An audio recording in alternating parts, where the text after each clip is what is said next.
அஸ்ஸலாமு அலைக்கும் வரஹ்மத்துல்லாஹி வபரகாத்துஹு.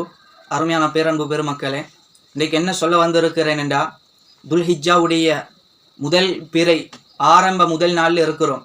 இந்த துல்ஹிஜ்ஜாவுடைய ஆரம்ப 10 நாளில் செய்யக்கூடிய சிறப்பான துஆக்களையும் சொல்லியிருக்கிறேன். இந்த துல்ஹிஜ்ஜாவுடைய பிறை 9 அரஃபாவுடைய நாளில் நோன்பு நோற்று 2 ரகாத் சுன்னத் தொழுது 2 துஆ 13 திக்ருகள் இதெல்லாம் செய்து யாரெல்லாம் அல்லாஹ்விடத்தில் துஆ கேட்பாரோ, அல்லாஹ்வை அழைப்பார்களோ, அவர்களுடைய பிரார்த்தனையை அல்லாஹ் நிறைவேற்றி கொடுத்துக்கிறான்.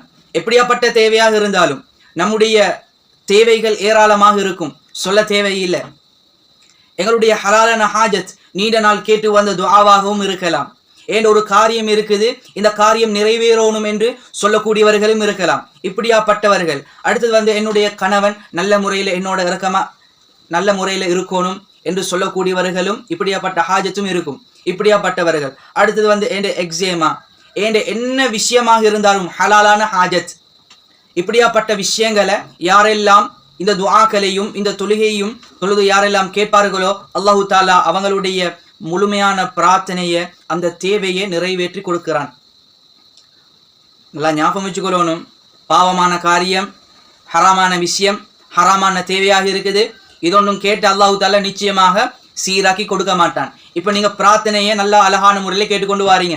ஒரு ஹாஜத் ஹராமா இருக்குது, இந்த பிரார்த்தனையை நீங்க கேட்கறதால அந்த ஹாஜத் பாவமான காரியமாக இருக்குது, இந்த தேவையை நீங்க கேட்கறதால அப்படி அந்த துஆ பாத்திலாக போய்விடுது, பாத்திலாகிவிடும், வீணா பேத்து விடும். அதனால தான் அழகான முறையில ஹலாலான விஷயத்தை கேளுங்க, ஹலாலான விஷயத்தை அல்லாஹு தாலா கொடுத்து விடுவான்.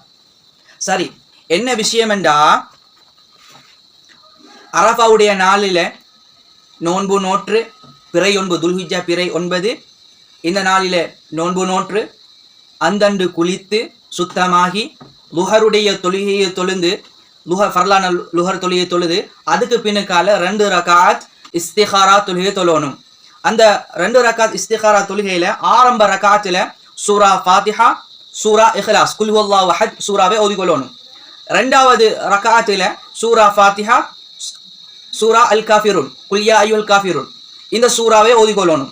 அப்படி அந்த தொழுகையை இஸ்திகாரா தொழுகை முடிச்சதுக்கு பின்னுக்கால இந்த சிறப்பான ஒரு துஆவை ஓதிக்கொள்ளணும். இந்த துஆ ஸல்லல்லாஹு அலைஹி வஸல்லம் மன்னவர்களை தொட்டும் அறிவிக்கப்பட்ட ஒரு துஆ. அல் இக்பால் என்று சொல்லப்படக்கூடிய கிதாபில் சொல்லப்பட்டிருக்குது. என்ன துஆ என்று பார்ப்போம்.